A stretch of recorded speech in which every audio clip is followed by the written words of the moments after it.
کر لو تو حضرت امام حمام حضرت امام حسین نے دو ٹوک کہا کہ یہ کیسے ہو سکتا ہے کہ میں اس جیسے ظالم شخص کے ہاتھ پہ بیعت کروں.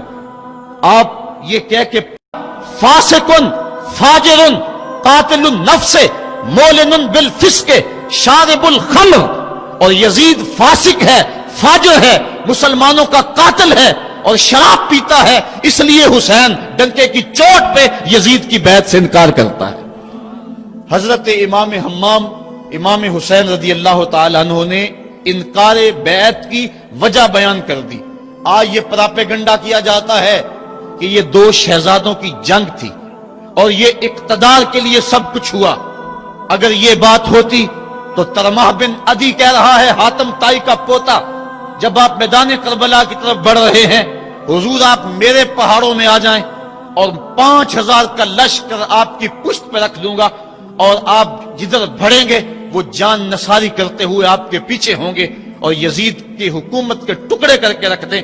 حضرت امام حمام امام حسین نے ترمح بن عدی بن حاتم کی اس پیشکش کو ٹھکرا دیا، کہا میں تو کسی اور کام کے لیے جا رہا ہوں. یزید کے چہرے سے اس نقاب کو نوچنا تھا، اس کے مکروہ چہرے کو لوگوں کے سامنے ننگا کر کے بتلانا تھا کہ یہ وہ شخص ہے کہ جس کے بارے میں میرے محبوب اور میرے نانا نے خبر دی ہے کہ بنو امیہ کا ایک ظالم شخص میری سنت کو بدلے گا اور وہ سنت کو بدلنے والا یہی شخص یزید ہے. تو حضرت امام حمام حضرت امام حسین رضی اللہ تعالی عنہ، واقعہ بڑا طویل ہے. مدینہ تو رسول چھوڑا اور 8 دن حاجی مدینہ تو رسول میں رہتا ہے اور چھوڑنا قیامت سے کم نہیں ہوتا. اور حسین تو پیدا مدینے میں ہوئے تھے، ان کا مسکن مدینے میں، وہ کھیلنے کے لیے نکلتے تھے تو مسجد نبوی کا صحن ہوتا تھا. حضرت امام حسین کے گھر کا دروازہ مسجد نبوی کے اندر کھلتا تھا. وہ حسین جو مسجد نبوی میں کھیلتا رہا، حضور کے کندھوں پہ سواری کرتا رہا اور حضور ان کو پکڑ کے اپنے پاؤں پہ اور اپنی رانوں پہ اور اپنے پیٹ پہ اور اپنے سینے پہ بٹھاتے رہے، جن کے لیے حضور خطبہ چھوڑتے رہے، سجدوں کو طول دیتے رہے. وہ حسین ابن علی آج اس شہر مدینہ کی بہاروں کو چھوڑ رہے ہیں. حضور کی بارگاہ میں آخری سلام کہہ کے اپنی والدہ ماجدہ کے حضور سلام کہنے کے بعد حضرت امام حمام مدینہ تو رسول سے مکہ المکرمہ گئے. وہاں پہنچ کے آپ نے ماہ شعبان، ماہ رمضان، ماہ شوال اور ماہ ذیقعد اور ذی الحج کے کچھ دن گزارے.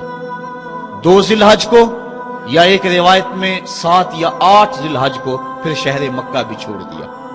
قصہ طویل ہے کہ 150 خطوط تھے کوفیوں کے جنہوں نے لکھا تھا کہ ہمارا امام کوئی نہیں، آپ آئیں اور ہم آپ کی قیادت کے اندر حق کا علم لہرانا چاہتے ہیں.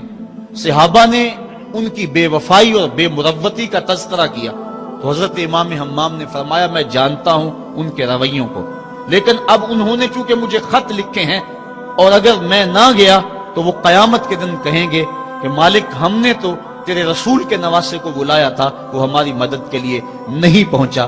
فرمایا اگر میں جاتا ہوں اور کلمہ حق بلند ہو جاتا ہے تو پھر بھی درست، اور اگر وہ بے وفائی کرتے ہیں اور اگر اس رستے میں مجھے جان دینا پڑتی ہے تو پھر بھی کوئی بات نہیں، پھر بھی میں مراد کو پہنچا ہوا اپنے آپ کو پاؤں گا. آپ مکہ المکرمہ سے کوفہ کی سمت روانہ ہوئے. رستے میں حضرت مسلم بن عقیل کی شہادت کی خبر ملی، لیکن پھر بھی آگے بڑھتے چلے گئے. کوفہ سے 2 منزل دور حر بن یزید ریاحی 1000 کے لشکر کے ساتھ مزاحم ہوا اور آپ کو روک کر میدان کربلا میں لے گیا. آپ نے کہا کہ میں یزید کی بیعت کسی صورت میں نہیں کروں گا. جس سے صرف حق ہی قبول ہو، یہی جس کا اصل اصول ہو، جو نہ جھک سکے جو نہ بک سکے، اسے کربلائیں ہی راس ہیں. حضرت امام حسین امام حمام کربلا کے تپتے ہوئے ریگزار کے اندر 2 محرم کو پہنچے اور 9 محرم تک آپ مختلف انداز سے مفاہمت کی بات اس انداز سے کرتے رہے کہ میں بیعت نہیں کروں گا لیکن کچھ تو خون سے بھی بچنا چاہتا ہوں. لیکن ان کا ایک ہی مطالبہ تھا کہ ہر صورت میں بیعت کرنا ہوگی، اس کے علاوہ کوئی صورت نہیں ہے ان کا یہ مطالبہ تھا، ان کی بات یہ تھی کہ بیعت تو میں کسی صورت نہیں کر سکتا، چونکہ انکار بیعت کی جو وجہ آپ نے وہاں بیان کی وہ وجہ بہر صورت موجود تھی، اس لیے کہا کہ کسی صورت میں میں یزید کے ہاتھ پہ بیعت نہیں کر سکتا۔ خیر وقت گزرتا گیا، پھر 9 کو یہ بات طے ہو گئی کہ لڑنے کے لیے تیار ہو جاؤ اگر تم نے بیعت نہیں کرنی۔ بیعت کرنے کی صورت میں مراعات سے نوازا جا رہا تھا، بڑے سے بڑا شہنشاہ بھی ہوتا اس کے پاؤں میں بھی لغزش آ جاتی، لیکن حضرت امام حسین رضی اللہ تعالیٰ عنہ نے فرمایا کہ یہ تخت و تاج کیا چیز ہیں، جن کی مسند محبوب کی گلی میں لگی ہو وہ تخت سکندری پہ کبھی تھوکا بھی نہیں کرتے، مجھے ان تخت و تاج کی پرواہ نہیں، میں تو کلمت الحق کے اعلیٰ کے لیے میدان عمل میں آیا ہوں۔ آپ نے مقام بیضا پہ خطبہ دیتے ہوئے کہا تھا کہ لوگوں میں جانتا ہوں کہ میرے ساتھ کیا ہونے والا ہے، لیکن اس کے باوجود میں میدان میں اس لیے جا رہا ہوں وَلَكُمْ فِيَّ أُسْوَةٌ کہ میری زندگی تمہارے لیے ایک نمونہ بن جائے۔ آپ نے اپنی زندگی کو قیامت تک آنے والی نسلوں کے لیے ایک نمونہ قرار دیا، اور میں نے پچھلے اجتماع کے موقع پہ کہا تھا، جو احباب پچھلے اجتماع پہ موجود تھے انہیں وہ جملے یاد ہوں گے کہ قیامت تک جبر کے خلاف جتنی بھی تحریکیں اٹھیں گی سب کا قائد حسین ابن علی ہوگا۔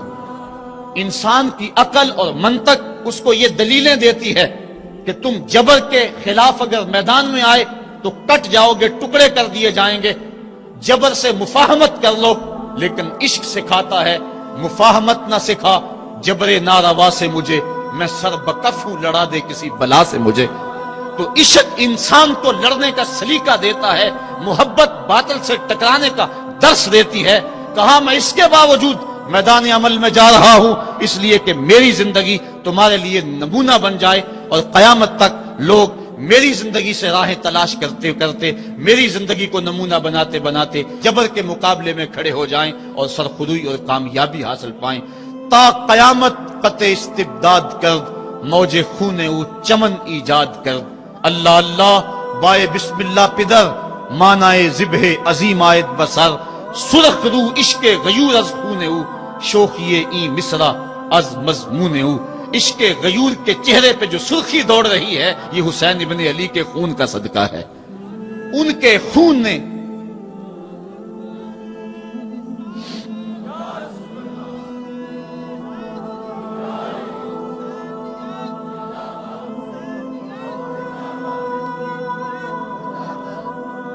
آپ نے 9 کی شب کو چراغ بجھا دیے، کہا یہ میری جان کے دشمن ہیں، تم اگر جانا چاہو تو جا سکتے ہو، میرے بعد تمہیں کوئی نہیں پوچھے گا۔ لیکن جانثاروں نے کہا یہ کیسے ہو سکتا ہے کہ آپ کا ساتھ چھوڑ کے چلے جائیں۔ پھر عاشورے کی وہ رات جو درد و اندوہ سے بری ہوئی رات تھی، ساری رات عبادت میں گزاری۔ ایک طرف شراب چل رہی ہے اور دوسری طرف آنکھوں سے عشق رسول کی مستی چھلک رہی ہے۔ تہجد کا وقت ہوا، نماز تہجد ادا کی، شہزادہ علی اکبر نے اذان پڑھی، اور کربلا کے ریگزار میں ان کی یہ آخری باجماعت نماز تھی۔ ریگستان کربلا کے ذرے گواہ ہو گئے ان کے سجدوں کے۔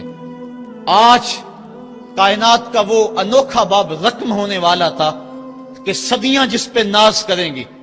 فرشتوں نے کہا تھا مالک تو خلیفہ بنا رہا ہے انسان کو، یہ تو لڑائی کرے گا، سجدے تو ہم کرتے ہیں۔ آج فرشتوں نے بھی دیکھ